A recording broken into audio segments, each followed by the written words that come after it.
And welcome back to the Angry Teacher channel. I'm Richard Williams, the Angry Teacher, and I was watching a video about, let me see what the title is, 11 Habits of Successful CEOs. And I was, while I'm watching it, I'm thinking, I could talk about TPT because there's some things that correlate to what we're doing. As it's obvious, we are business owners. And we need to, think about the next level. As teachers, we tend to down ourselves on being business people. We like to give stuff away. We like to be nice about a lot of things. Not that business people aren't nice, but you get what I'm saying. So I was thinking while watching the video that, hey, some of these things actually work. So I just thought I'd share those with you. So let's get started. Number one, think long term. I don't remember I guess you can look up I'll try to find the link for you so you can look it up yourself and watch it yourself, but I'll basically summarize it for you. Think long term, at least 5 years ahead. And as teachers, we do think long term, if you will, at least till the end of the month, grading period, end of the year. But as a CEO, we need to think at least 5 years ahead. Where do you see your store going? What do you want your store to be, to do? For myself, in my head, I just want to be like the Walmart or the Target of the ELA content area for middle through high school. Whoever needs something, they can always come and get stuff from my store. Hopefully, IXL's acquisition of TPT doesn't change anything, so in 5 years, it'll still be here and stronger than ever. But that's where I see it in 5 years. So think 5 years ahead. What do you plan to happen? How do you plan for it to work out? Stuff like that. Number two, don't get caught up in events. Life happens. Things happen. Keep trucking. Not that you ignore them, but you obviously address them and then move on. Don't get caught up and dwell on it. For example, the sale of TPT to IXL. Just go ahead and just work with whatever they have until it doesn't work for you anymore. Sale days, sometimes your sales are going to be up, sometimes your sales are going to be down. For example, previous years, my sale days have always been non-existent. Ironically, people would buy stuff after the sale or before the sale, but never on the sale days. I never understand that. This year, it changed. They bought some stuff on the sale days. So, don't get caught up on the events or in the events because things happen and your store will change or, life goes on. Number three, read and learn.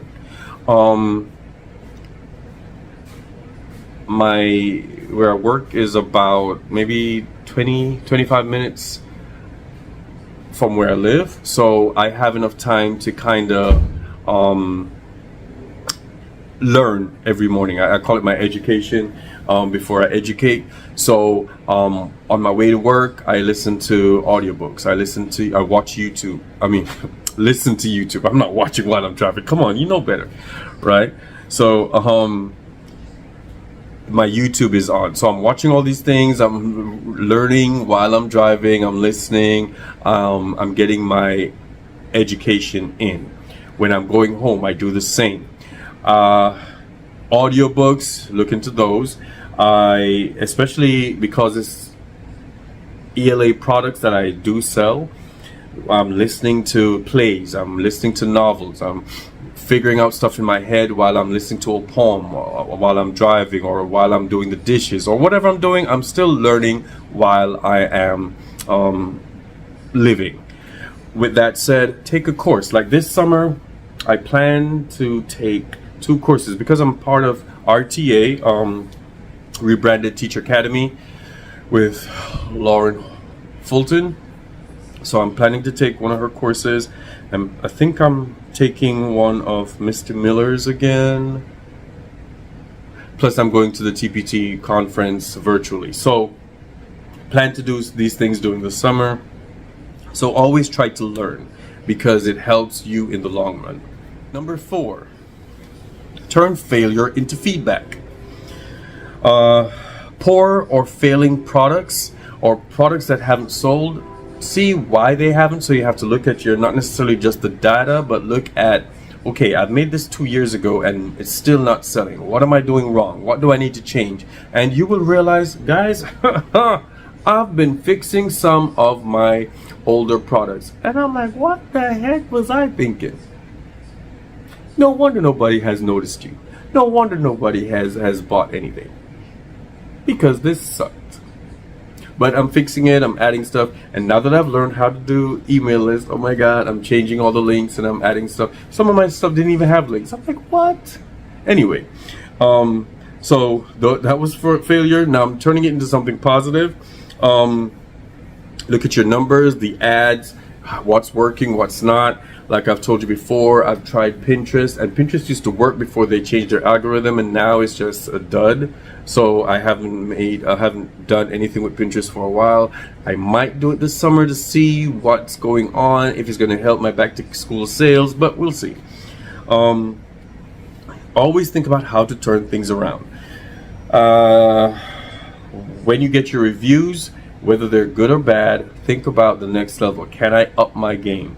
Should I up my game? Because I don't want us to feel that one bad review means it's the end of the world. That's just a person, you're going to have people that don't like something you do. However, they might be onto something.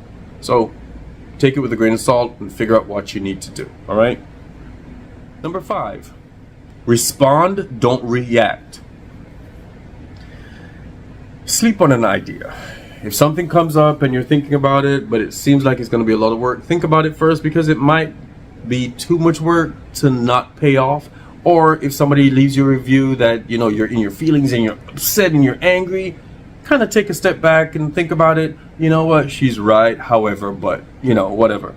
So before you respond, kind of and react, sleep on it, sleep on an idea, sleep on your response, sleep on your approach, and figure out the next step. You don't want to be impulsive, you don't want to be emotional, and then it affects you negatively in the long run.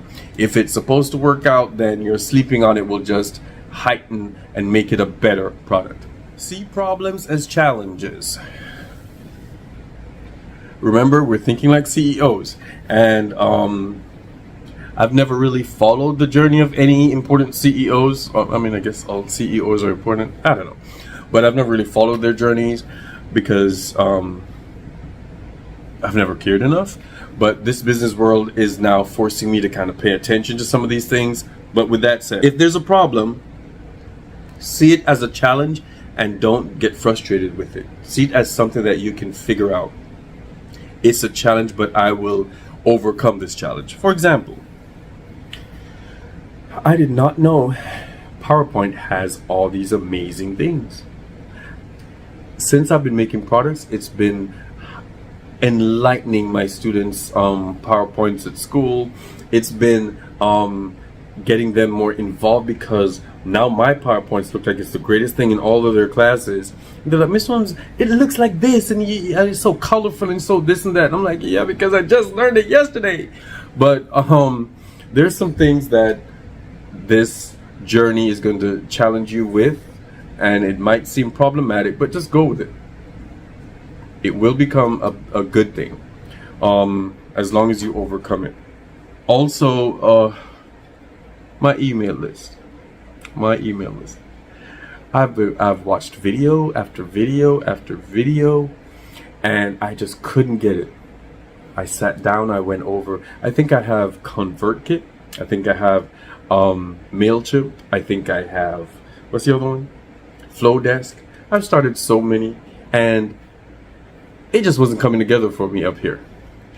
Until just recently, I think I watched Becca's video again on email list, and it just clicked. And now I have 2 subscribers. Oh my God, I'm so excited. So go ahead and subscribe for me, guys, into my email list.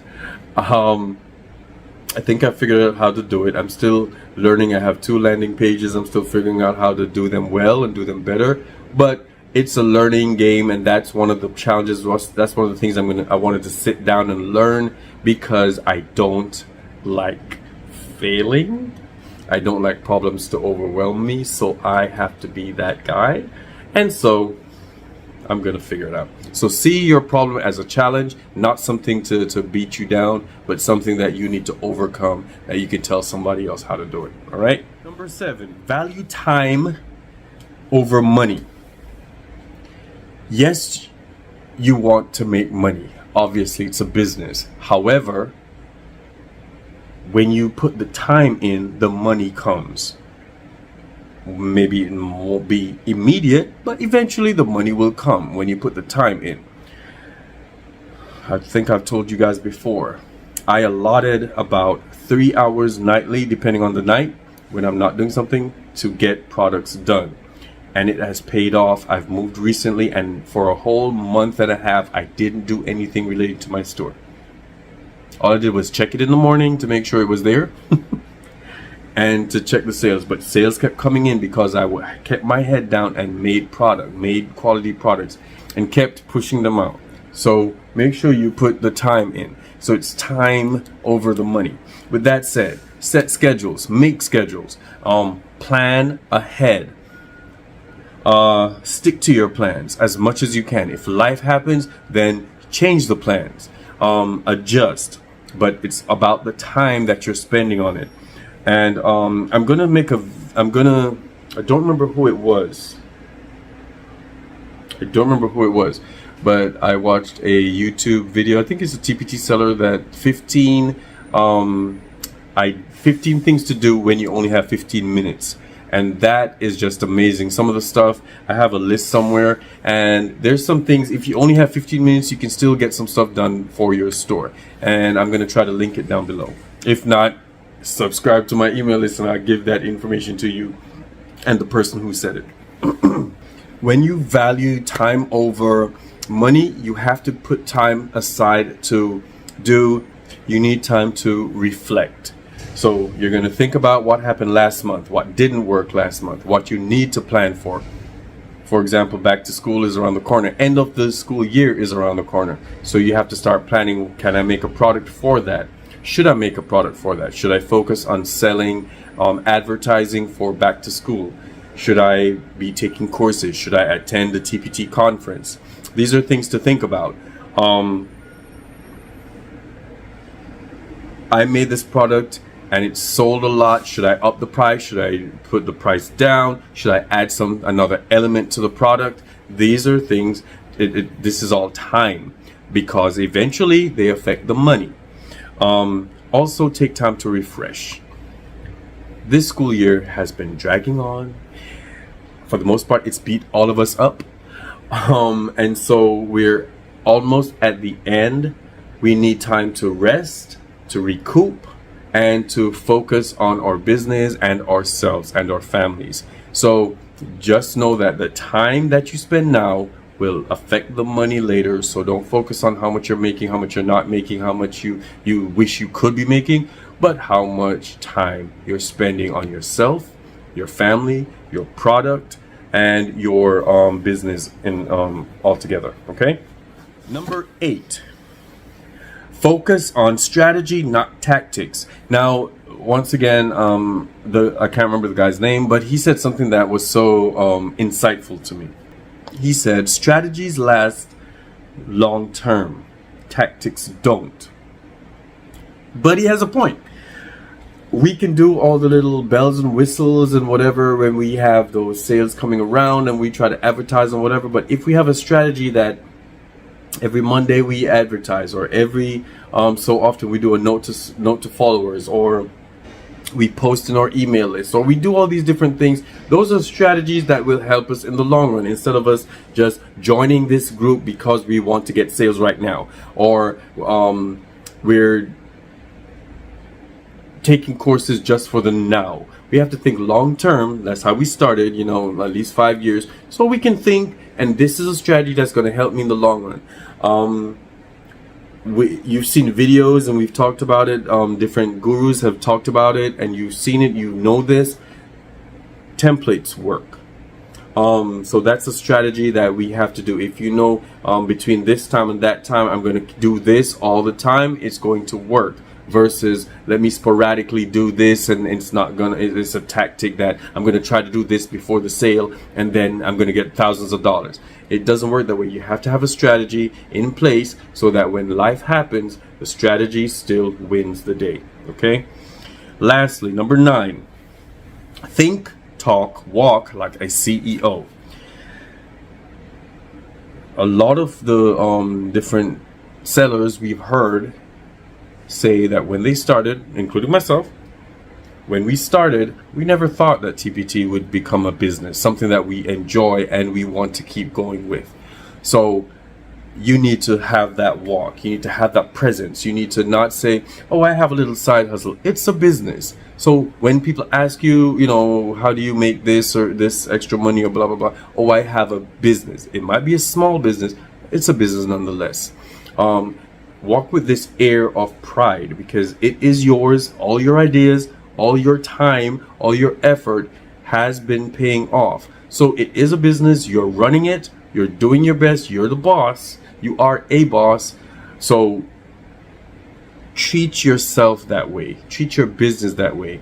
And it will change the face of, it will change your attitude, and your attitude will change other things in your life in pertinence to TPT. So those are the 9 things I got so far. I'm going to watch some more and give you some more information, and we'll have a conversation. If you have questions about anything, if you want to add something, please, because I'm still learning. I am still learning. I am grateful for where my business has taken me, where it is right now, but I'm still learning. Every day it's a new thing for me, and I'm still grateful for everything.